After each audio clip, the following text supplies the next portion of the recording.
Okay. So I think that I can. Yeah, it's just loading.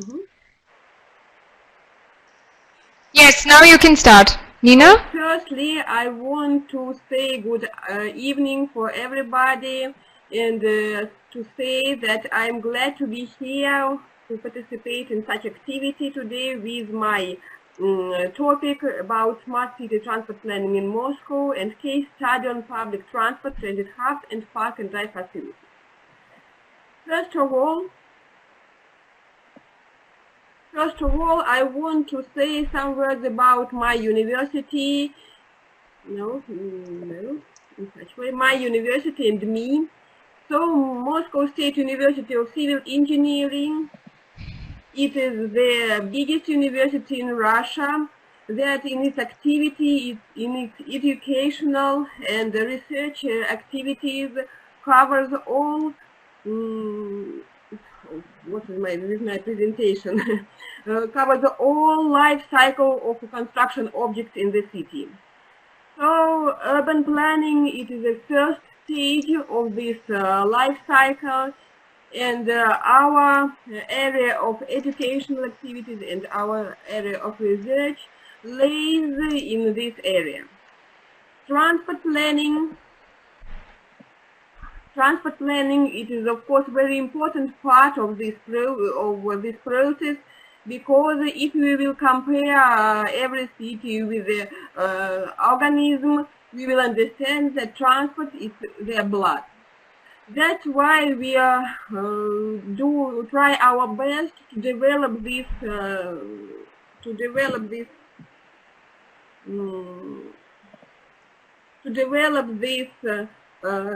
direction in our urban planning. So I am head of this department of urban planning, and not long ago I defended my doctoral thesis also in this field. And today I want to share you our experience and our activities. First of all, we should understand the Moscow transport situation, because it's quite specific. So what is this? Moscow city is the capital of our country. Moscow city, it is the center of our country. Moscow city, it is the center of Moscow region and Moscow agglomeration. Here on this slide you can see the borders of this Moscow agglomeration, and they are defined by this transport sector. The borders are defined by the factor of distribution of population with labor places in Moscow city. So on this slide you can see the gradation of red color from light to very, very dark red color. And this color means the ratio of population who are living in this area but are working in Moscow city. This situation generates Moscow city transport collapse, especially in peak hours, because a lot of people every morning do their daily labor trips to the Moscow city, and in the evening they return to their homes. So on the photos on this slide you can see the result of such situation. The red color on the city map defines the transport congestion in the city, and on the photos you can see a common situation as on the streets of our city. You can see this very big number of cars, and both on our public transport system, on rail and metro stations. A lot of people, if we will count them, the number of population in Moscow city, it is more than 12 million people, plus 6 million people who live on the territory of Moscow agglomeration in Moscow suburbs. Such situation defines our transport policy of our city. On this slide, I try my best to collect and to very briefly describe the main activities of our transport policy for our city. First of all, it is of course the development of public transport system. In Moscow, there are more than 6 modes of different public transport: on land and rapid rail transport, buses, trolleybuses, trams, metro, light rail, city rail, commuter rail. All these public modes of public transport have their priority on the roads, on the streets of our city, and on these photos you can see the quality of this system. It really works very good, and it provides more than 70% of all mobility in the city. The another direction very important for our city, because Moscow and Moscow agglomeration is a very big system of settlement, is of course our roads. So we try our best to develop a road and street network in the most sustainable way. On these photos you can see the quality of our roads and the intersections that we have, and if we are speaking about the city, we have very strict system of managing of this car access to the streets and to the territories of our city. There are a lot of different users of city streets: cars, pedestrians, cyclists, and non-motorized modes of transport. And all these users should be managed. The third very important direction, it is of course green design solution for urban environment. So, as Moscow is a very big city, it is very important for us to create such environment for sustainability of our city. This environment, it is the result of adapting our city to climate change. It is the result of providing ecological safety of population who live in such a big city. There are a lot of population, there are a lot of guests of our city, businessmen, tourists, and they all can find their own place on our city streets. And here on these photos you can see the quality of these spaces. We try to develop not only the traffic function of our streets, but also to develop public function of our streets, to provide this very active public life of the city, of population of the city on it. And the last one direction, it is of course concerning smart technologies, because it is the main idea of city management. When we are speaking about smart city, we are speaking about the city which we can manage, in which all processes that we have in the city we can manage. So these smart technologies, they unite all transport processes in the city in one united and integrated system, and we are proud of it. We have a very developed traffic managing center that provides us a lot of information about car traffic and about the working of public transport. So it's the full maintenance of city mobility in the streets for different kinds of users.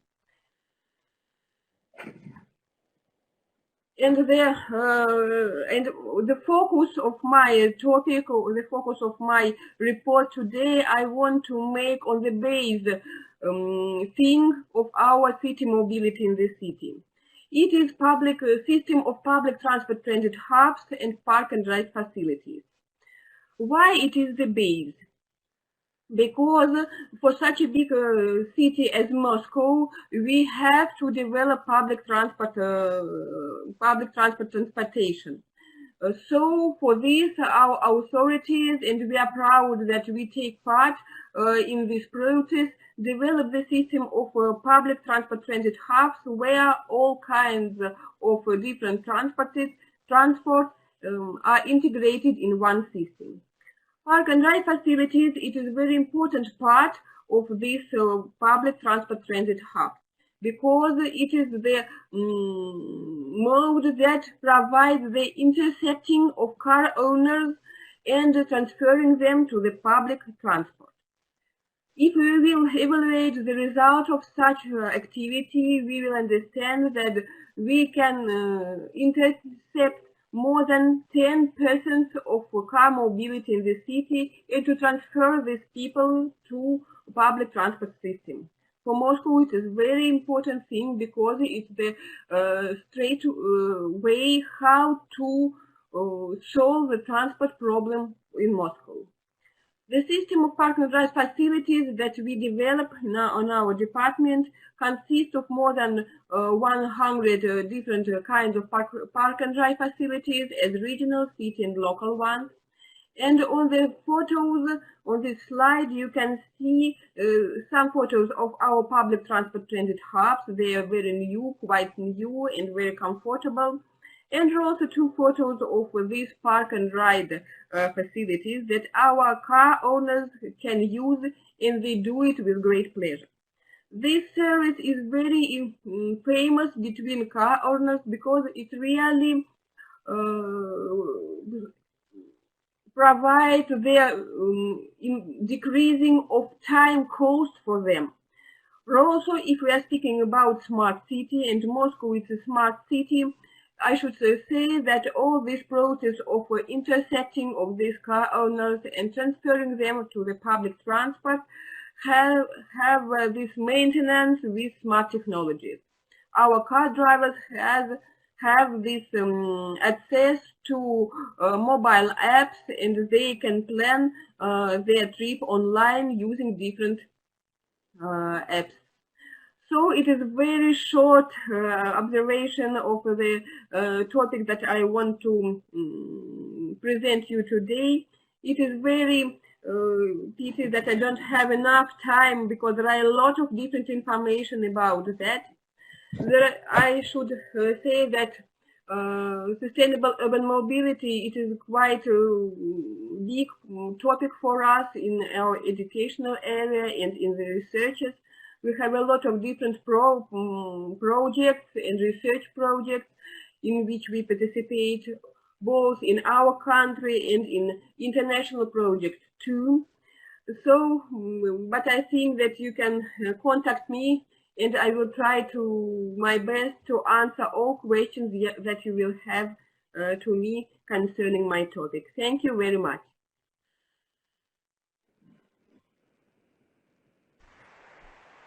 Thanks a lot, Nina. Thank you so much for giving us an overview of the public transportation and the park and ride systems for in Moscow.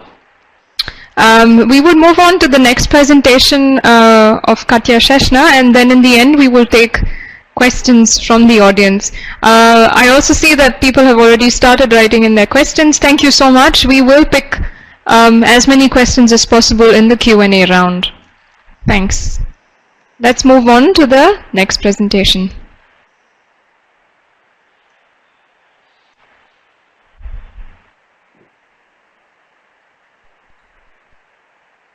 Good evening, everybody. It's a pleasure to be with you tonight. Could I get a quick feedback, Adashri, if you can all hear me? Yes, Katya, you're audible, very clear. Okay, that's lovely. I'm very much impressed by what we've heard, and especially I've worked in Moscow before, and I've seen the transformation in the last few years, and it's been really astounding. And we are also all very hopeful that even though we see an increased motorization in countries like India, we do hope that there is a rethinking and the possibility to embrace traditional modes of transportation to make things like cycling more accepted, more socially preferred, and also easier and more safe. So that I was very impressed and very interested in the presentation Shahar shared with us. What I like to do today is give you a little glimpse of the future about encoding 21st century transport and how the new ideas and the new possibilities of technology that has been in two aspects that I really appreciate, and two transport projects in India have been shown recently, like Rivigo Transport and the Aadhaar system. But let me start a little bit earlier on why we think that data is the new concrete. What you see here is a quote by Celita Reynolds. She is the general manager of the Department of Transportation of LA, a city notorious for its traffic and notorious for its car orientation. She said, "We used to think of our responsibility as delivering and managing roads, sidewalks, streetlights, bridges, tunnels and tracks, the hard infrastructure of cities. And we did this on a decadal time scale. But now code is the new concrete. The infrastructure is algorithmic and the city must deliver it instantaneously." What do we mean by that? We live in an age of acceleration. Things go and change a lot faster as they did compared to in the past. And we also live in an age of concurrence. Things come together. So until very recently, mobility, as difficult as it still is and was to manage, we had people who took care of the public transport, we had people who managed the roads and for the cars, there's the aviation sector, there's the maritime and ship sector, there's the delivery sector, the trains, connecting cities and also light rail in the cities and cycling and walking. Difficult enough, but separate. And then something happened. A new layer of digitalization and new technologies began to kind of think about from above, from the clouds down to earth, and start connecting those things. What we see is with this digitalization, new, you could say, modes of transport became suddenly available. You know about Uber, about Grab, about DWIH, you know about the changes in on-demand public transport, about car sharing, about suddenly scooter and e-scooter sharing, about even drones and micromobility, but a multitude of different transportation modes suddenly exploded. It was not necessarily modes, but new forms of layers and organization, something that people living in the global south with its more lively and more kaleidoscopic way of getting things done and moving things from A to B are a bit more used to. But of course, for the very rigid models, let's say in the US or in Europe, this was a new thing. But at the same time, another thing happened. We suddenly have new engines, whether it's electric engines, whether it's hybrid engines, whether it's new kind of fuels that you have, and they disperse through nearly all modes.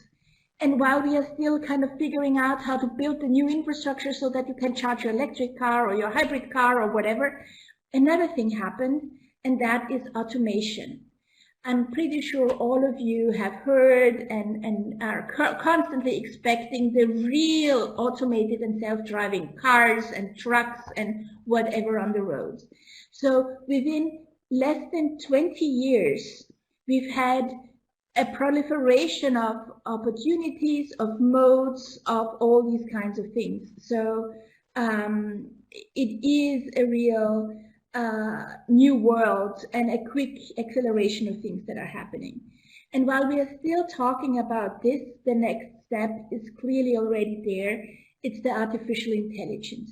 It's the knowing on where people are going. It's what they expect, who and what will need, an anticipation of transport modes that will come or that they will need. So the whole system, a very complex system, could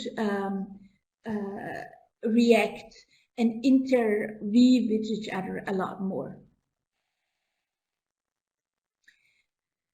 However, when we think about all of this, we see we are living in an age of convergence.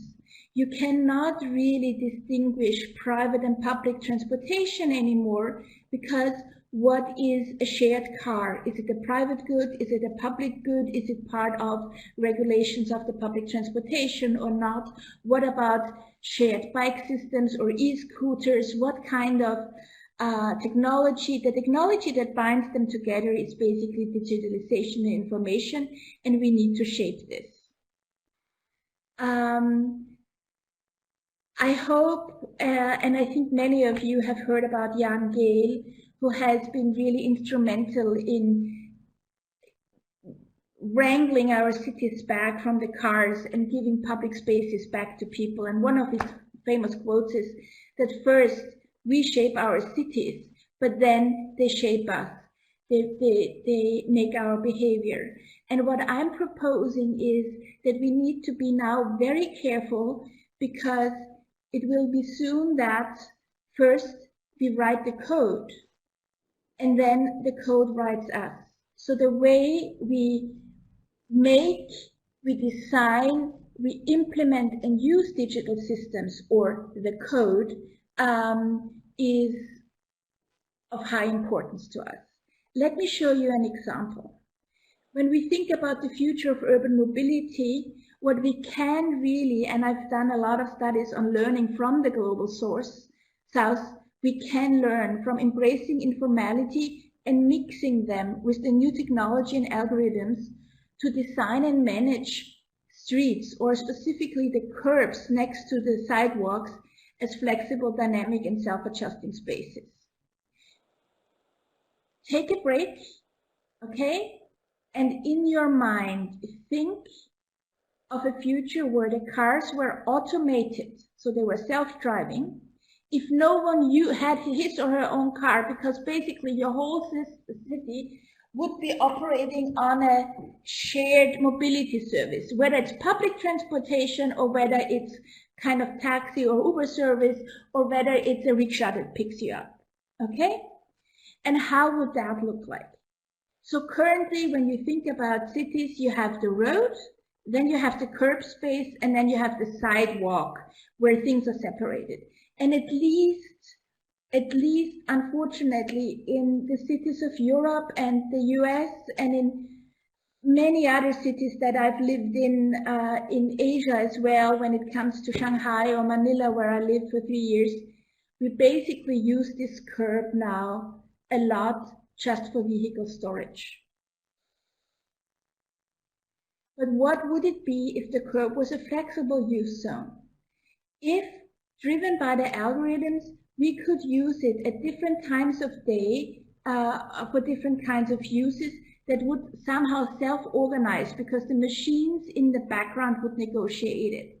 So at a certain time of day, it would be basically a delivery zone, or for goods delivery, for large goods delivery, or for people who have to pick up and go early to work or not. And then later in the day, in the morning, you can use it flexibly, because you don't need to store the cars there anymore, because they are automated and they always are in circle to work it out.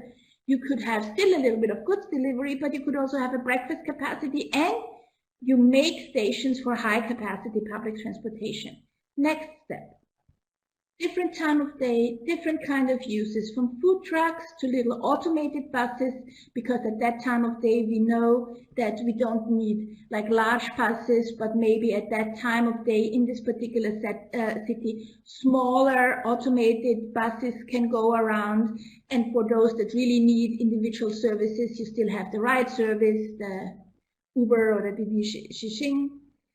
And then again, later in the evening, it changes. But while we are all thinking of this, and while we are all focused very much on the ground, a new technology, a new innovation is happening, and that is drones, and that is urban air mobility. And I do know that we think at the moment that this is kind of a, a strange, fun thing, and like we can't really imagine how it would look like in cities. But this is something that I'm working on at the moment. What is the future if we put a new layer of automated, because it's self-flying, it doesn't need a pilot on board, it is electric, and it can be shared mobility service on top. How would our cities look like? So this is the city now. Would it be that everywhere drones can land? Would it be that on every window they can, on every rooftop, on everywhere on the ground? Or is it not more another and a new service and a new technology that really promises hope, especially in densely populated areas, in the slums that you see in, like my city, Manila, has a strong slum where you could deliver goods, you could deliver emergency services, and I'm not talking about passenger drones for super rich people, because they wouldn't really help us, but especially with goods and service transport, it could help us. But this needs to be carefully managed. And this is some of the work that I'm currently doing about drones in the world of tomorrow. And I want you really to think about, I know we have so much problems on the ground. The future of air transportation could help us, but if we don't properly manage it, it's another big problem that we just add on the ground. Therefore, we need to think and be very nimble and very humble when we do regulations for urban transportation for future innovation. And I've been seeing a few questions in the side about COVID and the impact on shared transportation and the impact on regulation and all these kinds of things. That means that all the people who work in administration need to create in the future adaptive regulations, maybe try it out first in regulatory sandboxes. This is nothing new. The Austrian-Hungarian Empire in 1870 first implemented a new whole law that governed all people in a certain area, tried and tested what worked out there, and then moved it to other areas in the world. This is what we mean with regulatory sandboxes. Try it out first, learn, and then make it a rule and a regulation for everyone. Outcome-based regulation. Don't try to tell people how exactly they have to write the code, but tell them what the code needs to deliver. Risk and collaborative regulation really becomes important as well, especially if we think about a future when the digital systems can basically anticipate what the humans want and interact and deliver it already before we even think about it. Because in the end, and that's very important in our everyday work, is that first we imagine the future and then we make it so. So we really need to be careful about thinking what futures we imagine to actually be able to deliver better futures. Thank you very much.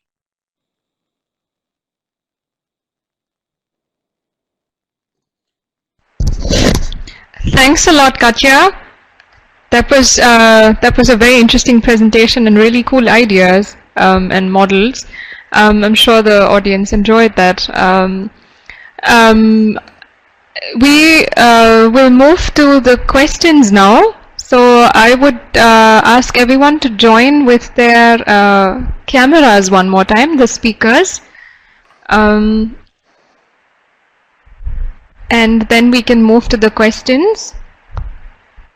Yeah, it will just take a second while we change the formats. Just give us one moment. And thank you everyone for being patient with us today, with the tool. It just takes us a second to readjust.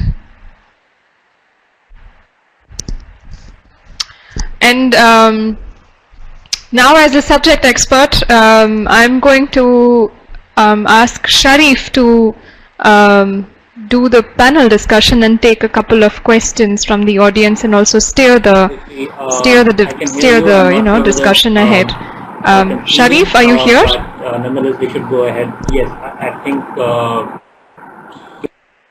Sharif, can you hear me?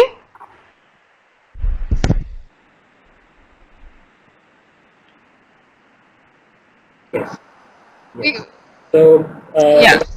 yes. No. So, Now you're visible. Yeah. Yes. So Thank you, Adishri, and start. thanks everyone for a very informative presentations from each of the speakers.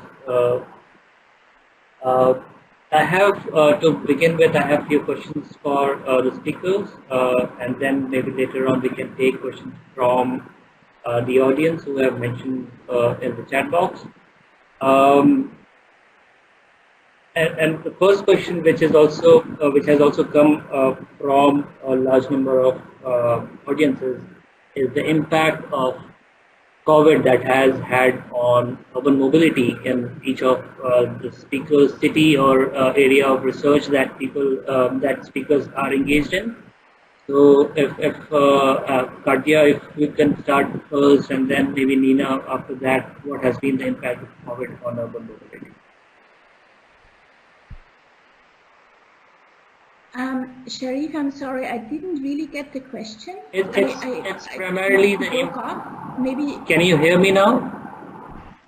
So, yeah. So, impact of COVID on urban mobility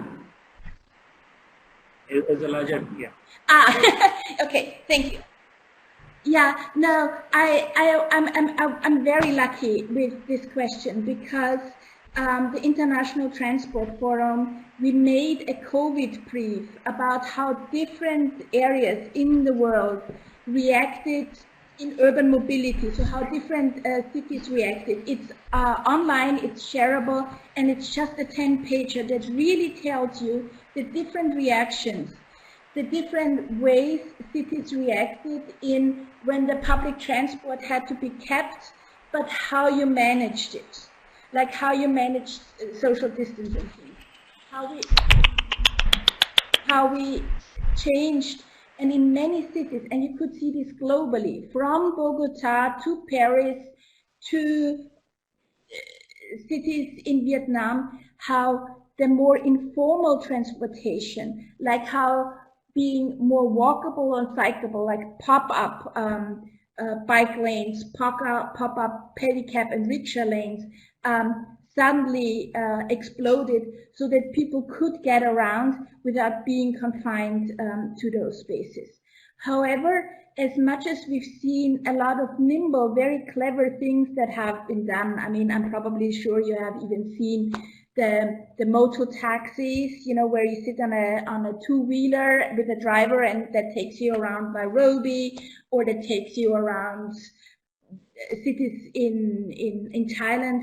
They even developed rucksacks with shields so that the drivers and passengers, at least the most common affection of transmitting could be done. So we've seen a lot of nimble things, but we need to be honest. And being honest means, while we've seen a lot of good things, and a lot of good organization that helps with decarbonization, with biking, with those things, we see the numbers of people using public transportation go down, and we do see the number of private cars and using private cars for commuting go up. And I honestly must say it is very difficult when we think about climate change, about congestion, and about all those things.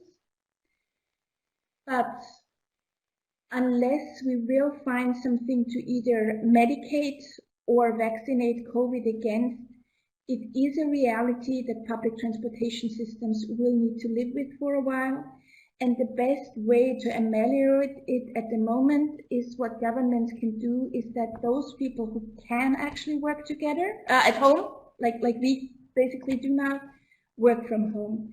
But it will be a difficult phase, and we will also face the problem of weaning people from the convenient cars again in the future. I'm sorry, I would love to give better news, and you know, in Vienna or New York, we all have now outdoor cafes and use the bikes, but for public transportation, it's a hit, and it's a hit that will stay for a while. Do you want to take on the question?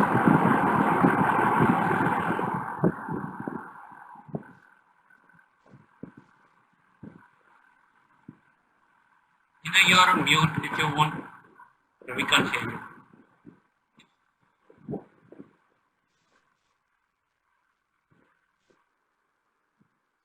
It's okay? So my opinion on this topic. I was a participant of this situation with COVID pandemic time, and I should say that this time, this 2 months, is when the Moscow was empty, without any cars, only public transport, no people, no children, no traffic. It was very unusual, but we all understand that it was some kind of disaster. Now the situation is quite normal. We return to our daily life without transport congestion and a lot of people in metro and in buses, and very intensive way of mobility. The very interesting question, what will be in future? Will public transport will it be in the priority of development, or maybe it will increase the number of cars, individual cars on the streets of our city? It is a very interesting question, and we have been discussed this question in many different discussions. What is my opinion? Now it is not time to decide what we should do in future. We should wait. We should wait how the situation will develop in time, because all transport policy depends, all activities in transport policy, of course, depend on the population behavior. So how people will live in future, what they will do with their mobility, what they will do with their life. Will they continue to work remotely, or maybe they return to their normal labor places? I think that we will evaluate the situation only after the situation with COVID will end fully and totally. Now it's not the end. We are only maybe in the middle of this way. That's why I think that it is very early to make some prognosis. But what I see on the Moscow example, in the Moscow experience, for Moscow, development of public transport, it is the only way how to solve our problem. And we can't forget about it. That's why maybe we should think about the increasing of quality of our public transport, in decreasing the density of passengers in it. And this quality of public transport and transport service on this public transport will provide the safe conditions for people, even on such a difficult period as COVID. But I will hope that this situation will never return to us. Thank you, both of you, about your perspective on the impact of COVID on urban mobility. I just hope that people carry on with the positive side of urban mobility in terms of cycling and non-motorized transportation beyond COVID days, and give up the negative sides, which is a short-term increase in personalized vehicle usage, two-wheelers and four-wheelers. I just hope that, and there is a study that was done for a city of Hong Kong in early 2000, when I think SARS broke out, and the study was done by Professor Graham Curry of Australian University, and the positive side is that the impact on public transportation is short-lived. People do tend to move back to public transportation for their daily usage, which I hope that it happens for all the countries and all the cities in the world this time again. So thank you for that. I have one more question. Maybe after that we can move on to the questions from the audience. In terms of going forward, what are the 2 or 3 key areas of urban mobility and transportation in general, which the authorities of the government should focus on? I know both of you have alluded to those topics, but 2 critical, 2 top 2 interventions that the government should take to make transport sustainable. Karja, if you want to take that first. You're in mute.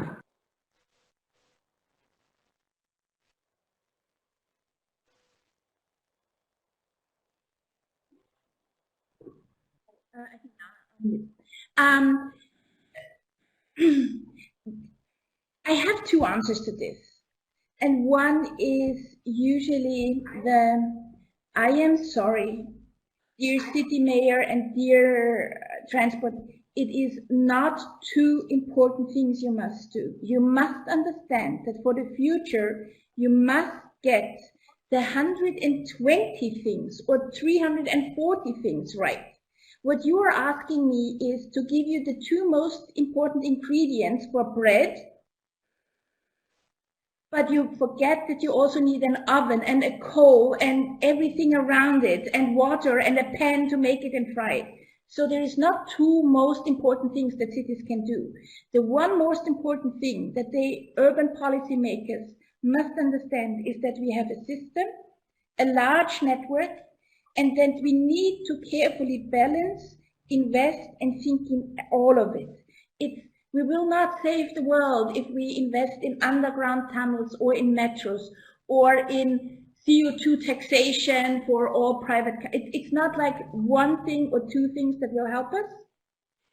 Anything that you can think of that will help us to get to a better future, whether it's 3 bikes or the investment in a better public transportation system or in a taxation or in having only sustainable energy generation for mobility, all of this you must do and not 1 thing. I'm very sorry, dear policymakers, the time when you could do 3 most important things is gone.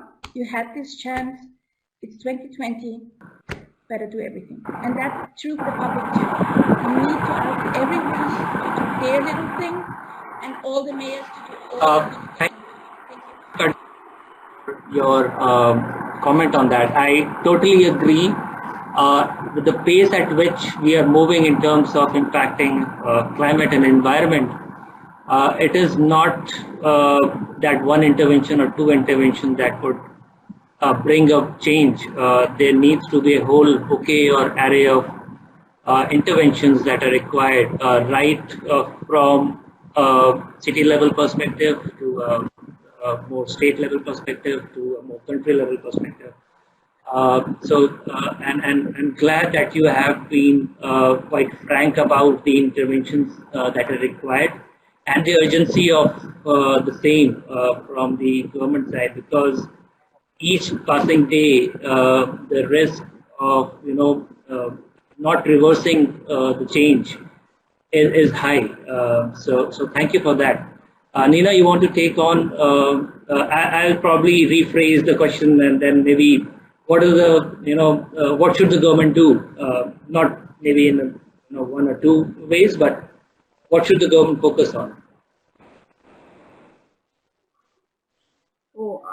Surely, I'm fully agree with you and with Katya. Of course, you are right. You are fully right.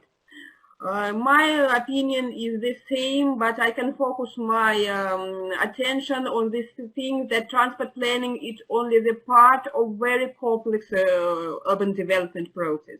And of course, all that we do in our cities, we should orient it on social welfare of population and their safety and comfortability and sustainability and a lot of different words that can describe our life. Our best conditions of sustainability of our life being, it is the main idea of any transport planning activity, and the transport planning is only the part of this very big process. Right. Great. Thank you for that. We have few questions from the audience. I have made a note of it. I am told that we only have 15 minutes and will hopefully wrap up in 15 minutes time. So we have few questions. One common question to both Katya and Nina is that how is climate resilience factored in urban planning in the cities, and how important that aspect is? This was from Mr. Vinod. Nina, you want to take it first? You are on mute. You're on mute. Nina, you are on mute. Sorry to interrupt.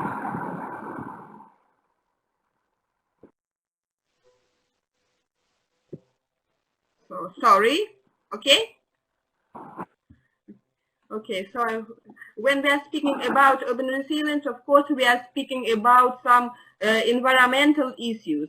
As we will discuss the experience of Moscow, our city and our country may be in very good situation if we will compare, for example, with India. We have very small effect of climate change. We don't have a lot of natural hazards and disasters.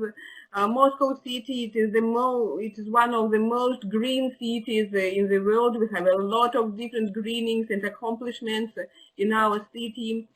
And we try, what is the main direction in not only in transport policy, but in urban policy totally, to provide the development of this process, to make it more better, to make it more comfortable for people. In this way, if we are speaking about resilience of our Russia experience, on the example of Moscow, it is not such very big or actual question, but of course we try to pay a lot of attention for it because it is about the safety of our population.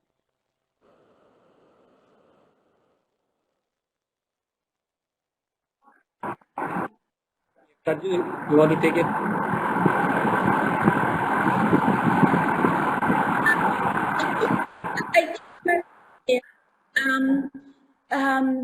It is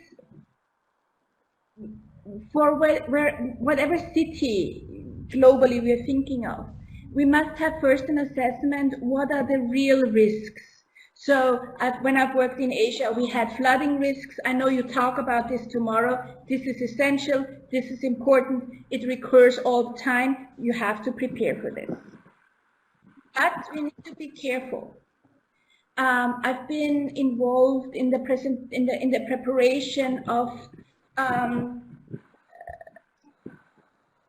preparing for some really awful things, like the potential of war or the potential of a flood, or let's say an asteroid hitting the Earth. And when you really start thinking through it, you cannot prepare a city for the worst, like for the absolute worst, because then it wouldn't function anymore. You would have to, prepare everything. So I think, what I actually think, as awful as this pandemic is, we see that how extremely resilient the people in the cities were, and in many cities, and especially those cities in the global south that have these informal networks that already know a little bit more on how things work. They were very resilient and could tackle this specific problem. And we will need to learn about this and learn where, like if you look at Vietnam or Thailand, they did blended in this pandemic, what we can do, and also of course, and I agree with Nina, I mean the incredible beauty and the amount of having actually public space that's not sold to real estate developers, and that you have the green parks and the wide avenues helps you in many cases. You always have to consider what resilience you want to plan for, balance it, and then go for 100-year risk, but probably don't prepare for those things that happen every 1,000 years, because it's the life, you know.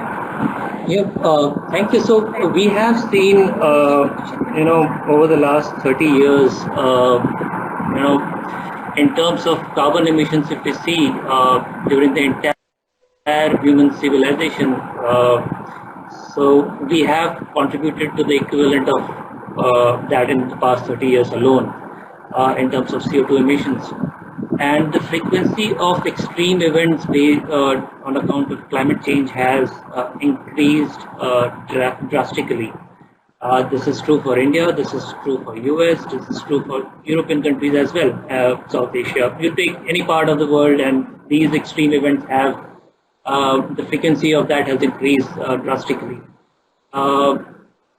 One way is, of course, to reduce emission, and the other way, which, as you mentioned, Kadja, in terms of how resilient people have, the tendency of people becoming resilient to all those factors, that plays an important role in our city planning and city development going forward. So thank you for that. There are two more broad questions. One is with regard to cycling infrastructure and how cycling would play a role. Of course, there are a few India-specific questions which I would be happy to take.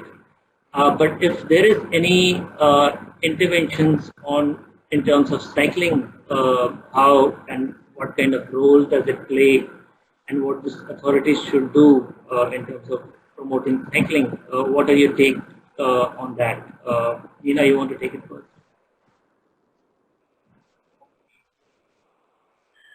Okay, what about cycling in our Moscow in Russia, as we have very cold winters? There is the question of development of cycling. It's very interesting and quite new for us, but it is one of the very interesting and actual directions in the development of transport policy.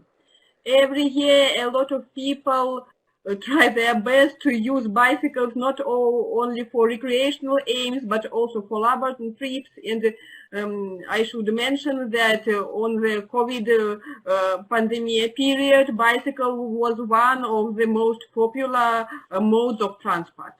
But we still have not developed infrastructure for cyclists.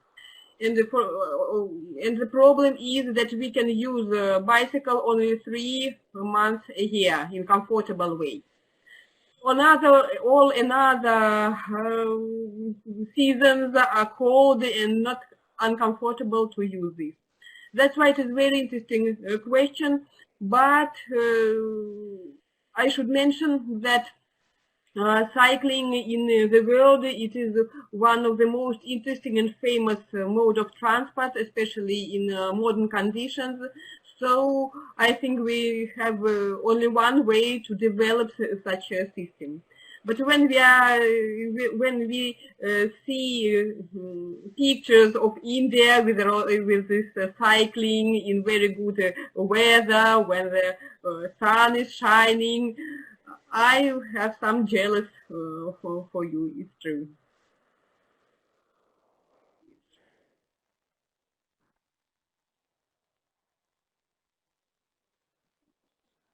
Katya, you want to take that?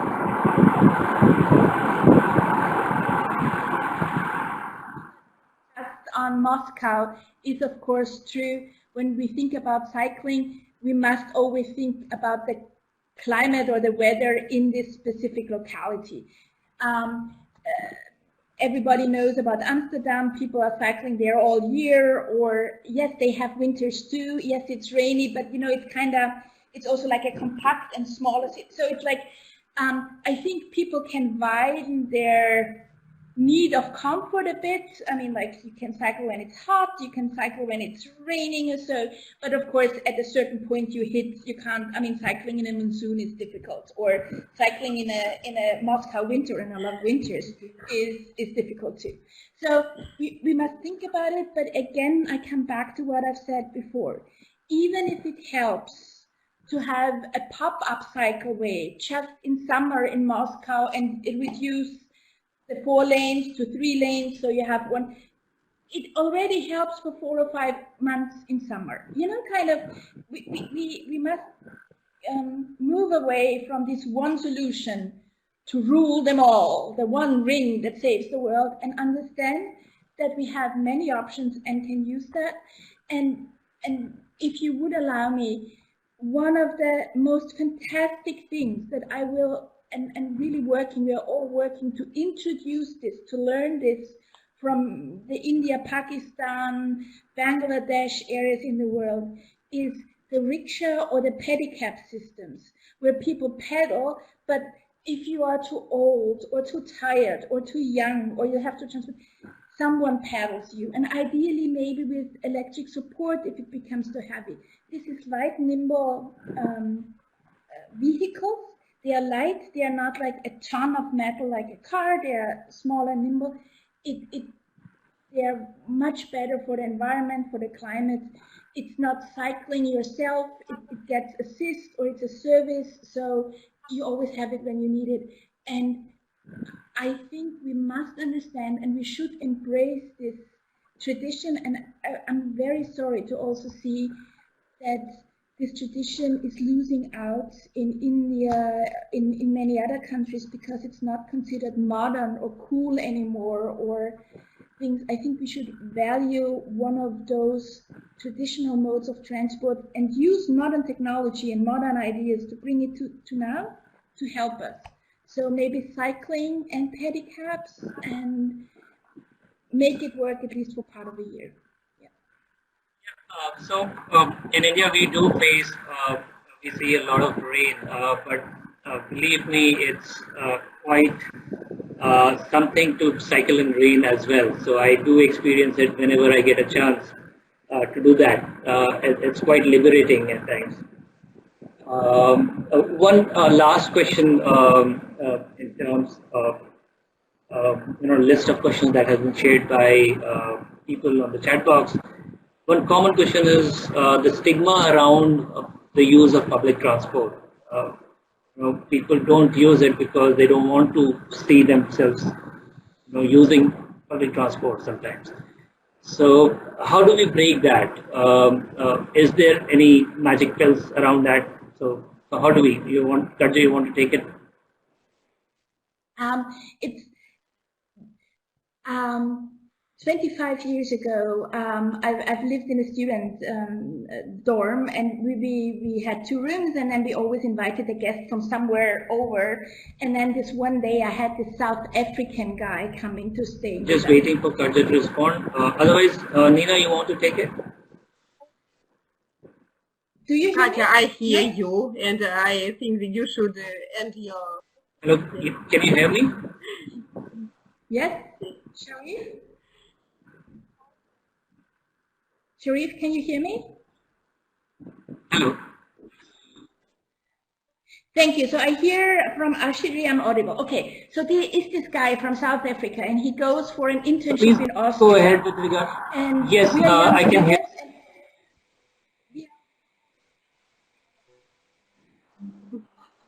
So, and this guy, we show him around, and we tell him what public transport he has to use to go to his internship. And he's like, I can't use public transportation. I mean, public transportation is for the absolute poor. I need a car, I need a taxi service. Who goes on public transportation? You get killed there. And we were Viennese, and we were like, you can use something else than public transportation? We don't know anyone who has a car. So it's a culture thing. It's an extreme culture thing, of course, the way it's provided. The investment in public transportation, and make it clear that it's a good thing, you benefit, and you also have, of course, to provide the quality of the public transportation. If you're in like this in hot, sweaty areas, okay, no way. But if you invest in the quality of public transportation, and if you target the young people before they get the illusion that they need their own car, we have, this guy was so fat. I mean, like, he went back to South Africa and told everybody like buses are rock. and they should develop this transportation. So it's a mind shift. It's a cultural mind shift, and some places in the world got lucky a little bit earlier, like Paris or New York, and some got a little unlucky. But I think everybody understands we need to shift in this way yet. And if I know it's a question of money, but could you probably abolish calling something third-class train service for the really poor? I mean, invest in that quality first before you invest in the quality for the super rich people who can probably afford a helicopter anyway, and they shouldn't. Thanks for your frank answer, Kadya.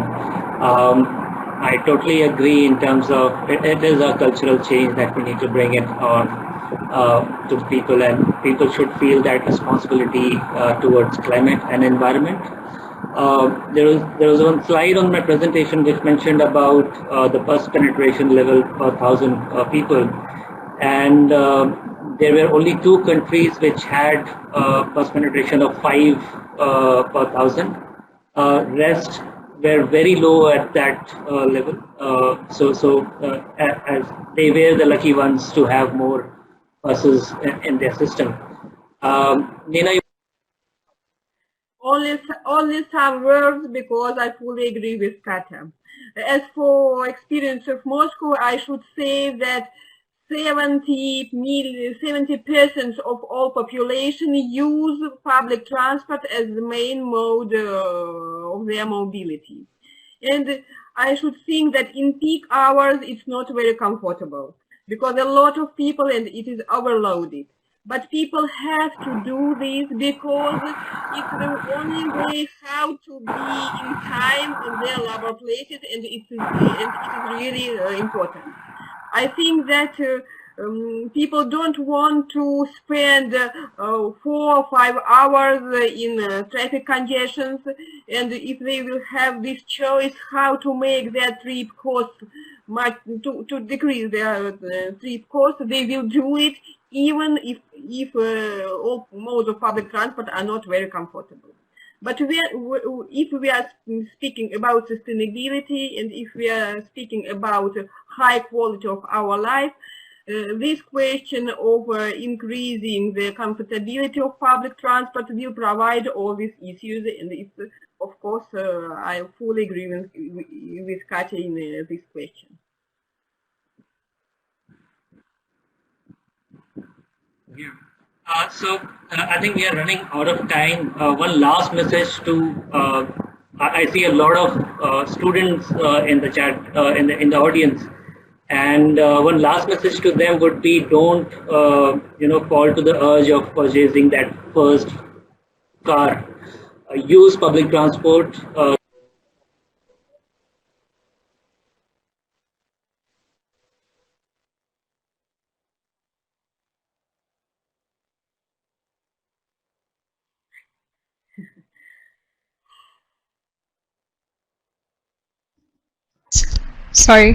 Sorry, now I think I'm audible. It's just like a couple of places where you have to switch on your microphone. Always right. So I was saying, wonderful presentations, wonderful discussion. Thank you so much, Katya, Nina, Sharif. Thanks, Sharif, also for taking up the moderation with. And we could go on and on with the number of questions that we've got today from the audience, but unfortunately we have less time. But I want to thank all the audience as well for joining us here, and we're going to ask a couple of things to the audience to do, like give us a short feedback, and I would request the speakers to stay back while we do that. But while we're still on the video mode, big thank you. This was a great international perspective for us. And thank you for putting up with all the technical glitches that we had today. We were not sure if things work out, but somehow it turned out so well. I think probably it was even worth it in the beginning, all the trouble. Let me say that. So great inputs. I hope we can connect in this round one more time for your inputs, and we can take up a discussion again. I request you to stay back, speakers, while I just give a couple of more questions to the, few more instructions to the audience.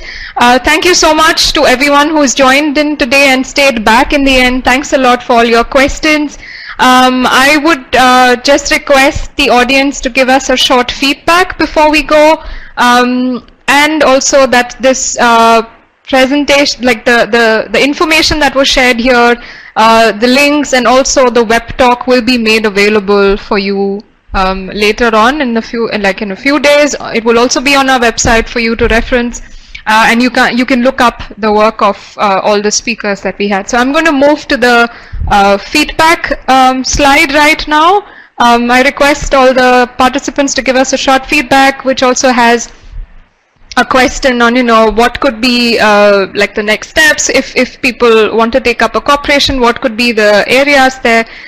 So it would be nice if you can spare a minute for that. So I'm going to move to that slide now. Thanks a lot. We would be grateful if you can give us a short feedback here. The poll is now open for everyone. We'll keep this open for a couple of minutes.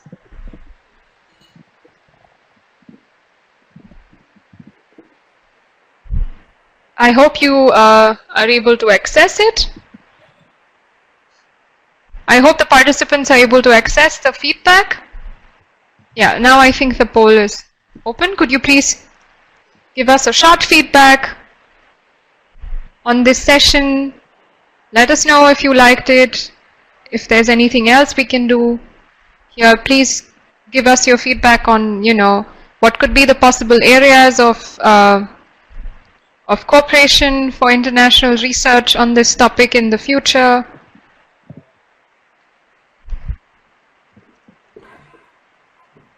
Yeah, speakers, you are also welcome to join into this this poll. Please feel free to give us your views.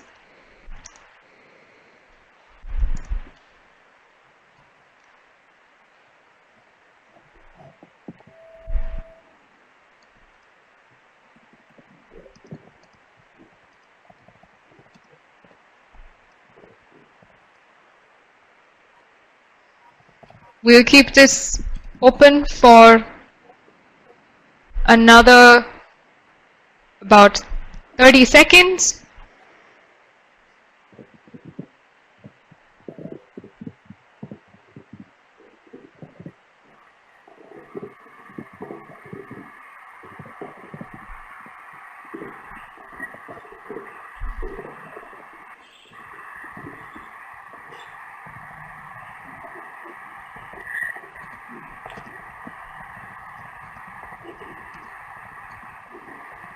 Okay, I think we will close the poll in a few seconds now. If anyone still has one input to give.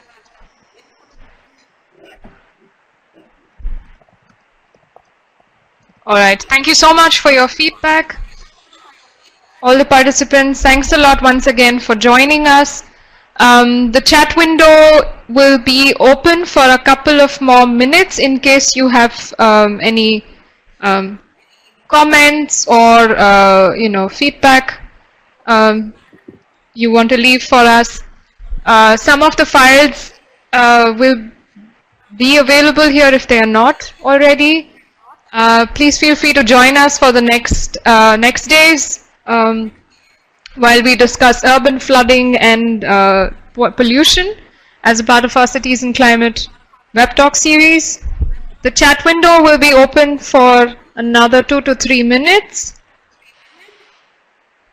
after which we will close the session.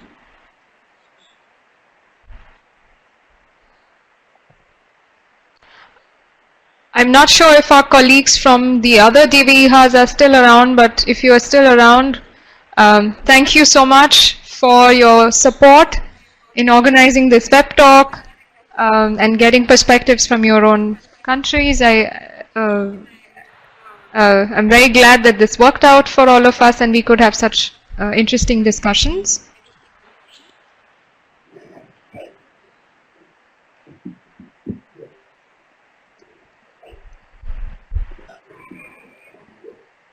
Thank you for the feedback. Thanks also for the comments that are coming in. We hope to see you at one of our other events in the coming days and coming months.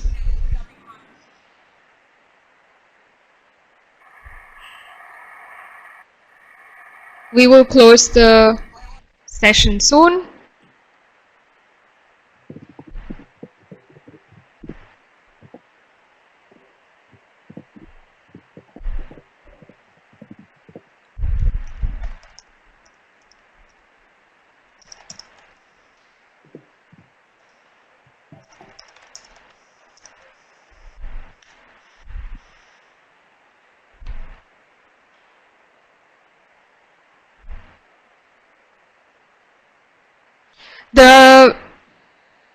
For those of you who are asking, the web talk will be available as a recording in a couple of days.